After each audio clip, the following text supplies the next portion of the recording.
Hello. मैं Praveen Thote 2014-16 development batch का student था। मैं अभी main against violence and abuse मावा, जो कि मुंबई बेस्ड ऑर्गेनाइजेशन है, उनके साथ काम करता हूँ एज अ प्रोजेक्ट कोऑर्डिनेटर और जेंडर ट्रेनर के तौर पर। हमारा काम है कि हम जेंडर बेस्ड वायलेंस प्रिवेंट करने के लिए लड़कों के साथ और पुरुषों के साथ काम करते हैं, और हमारा मोस्ट टारगेट ग्रुप है जो यूथ्स है, कॉलेज गोइंग बॉयज़ हैं। हम उन्हें एंगेज करने के लिए मल्टीपल मेथड्स यूज़ करते हैं, जैसे थिएटर हो जाए, इंटरेक्टिव एक्टिविटीज़ हो जाए, इन तरह की मेथड्स यूज़ करते हैं। और आज का जो बहुत इम्पॉर्टेंट मुद्दा है टॉक्सिक मैस्कुलिनिटी का, इसके ऊपर हम काम करना चाहते हैं, और किस तरह से जो टॉक्सिसिटी भरी पड़ी है अलग अलग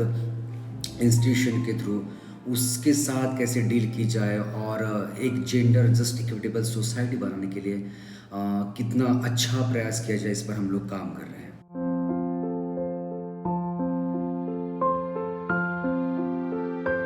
लास्ट 4 and 5 ईयर से हम लोग टॉक्सिक मैस्कुलिनिटी पर बहुत ज़ोर देकर बात कर रहे हैं, और हमने देखा है अपने आजू बाजू में कि लड़कों में अभी टॉक्सिक मैस्कुलिनिटी बहुत बड़े पैमाने में देखी जाती है। जब मैं टॉक्सिक मैस्कुलिनिटी की बात करता हूँ तो यहाँ पर हम लोग सपरेशन ऑफ इमोशन, अपने आप को खुद बहुत टफ दिखाना, और अपने पावर को कंट्रोल करने के लिए या फिर उस पावर को एक्सरसाइज करने के लिए वॉयलेंस का इस्तेमाल करना। और बीते दिनों में हमने स्पेसिफिकली मेन स्ट्रीम मीडिया में जो फिल्में आई है, उसके थ्रू ये समझने की कोशिश की है कि किस तरह से टॉक्सिक मैस्कुलिनिटी अब एक बड़े पैमाने पर स्प्रेड होती है। और उसका एक बहुत सटीक एग्जांपल अगर हम लेंगे तो कबीर सिंह जैसी फिल्म है, जो हमें काफ़ी प्रॉब्लमेटिक लगी थी, जो एक बार फिर से जेंडर स्टेरियोटाइप भी दिखा दी है। और इसके साथ साथ कि लड़के अगर प्यार में किसी भी तरह का धोखा खाते हैं या फिर इनकार उन्हें मिलता है, तो उस अपने दबे हुए इमोशन को वो फिर से दबाते हैं, उसको सप्रेस करते हैं, और उसको वेंटिलेट करने के लिए केवल वो अल्कोहलिज्म या फिर सिगरेट्स या फिर गांजा, इन जैसी चीज़ों का यूज़ करते हैं। और इसका इम्पैक्ट हम कम्युनिटी में भी देखते हैं कि लोग इसको रिप्लिकेट करना चाहते हैं, मैं कितना टफ हूँ, मैं कितना वॉयलेंट हूँ, ये दिखाने के लिए भी इस तरह की कोशिश की जाती है। अब हम इस साल मर्द को दर्द होता है ये प्ले कर रहे हैं, और इस प्ले में हमने उस जो पूरी मैस्कुलिनिटी की जो आइडिया है, उस आइडिया को ब्रेक डाउन करने के लिए इस प्ले को मुंबई के अलग अलग कॉलेजेस में, कई यूनिवर्सिटीज़ में, और इसके साथ साथ कॉरपोरेट्स और जो एनजीओज़ है उनके साथ हमने इस नाटक को परफॉर्म किया है। उसने पहनी थी लाल लाल साड़ी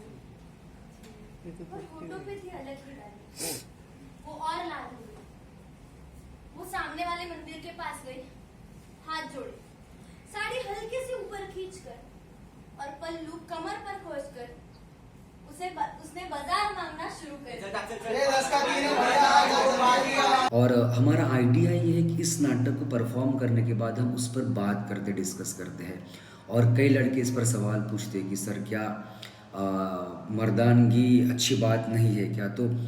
उनके अंदर तो ये बात भरी पड़ी है कि हाँ, मर्दानगी बहुत अच्छी बात है, बट वो उनके लिए भी कितनी प्रॉब्लमेटिक है, इस पर कोई चर्चा नहीं करते, कोई बात नहीं करता। तो हम उनके साथ बात करते हैं, एक उनको सेफ स्पेस देते हैं जहाँ पर वो अपने वल्नरेबिलिटी के बारे में बात करेंगे कि उनको as a being a male कितना कभी कभी पावरलेस फील होता है और अननेसेसरी प्रेशर उन पर आता है। तो ऐसे काफ़ी सारे इनफॉर्मल डिस्कशन को लेकर हम लोग उनको एंगेज करते हैं,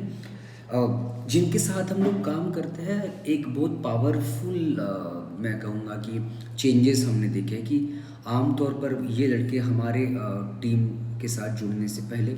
बहुत होमोफोबिक थे, और जो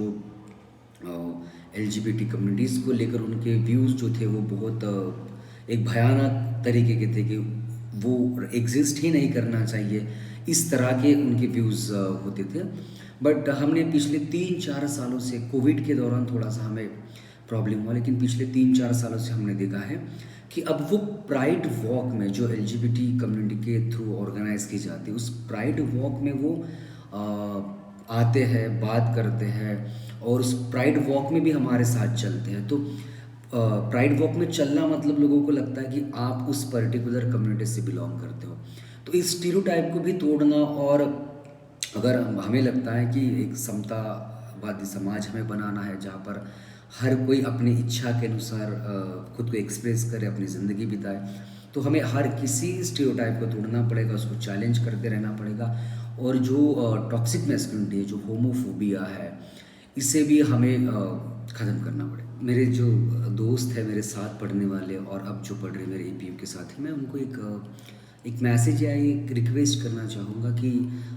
हमें इस असमानता के खिलाफ लड़ना है, विषमता के खिलाफ लड़ना है, चाहे वो एजुकेशन में हो, डेवलपिंग सेक्टर में हो। तो मुझे बहुत खुशी होगी कि हम लोग साथ में मिलकर काम करें। हम यूनिवर्सिटीज़ के साथ, कॉलेजेस के साथ, एनजीओज़ के साथ काम करते हैं। कहीं पर भी अगर आपको लगे कि हमने कुछ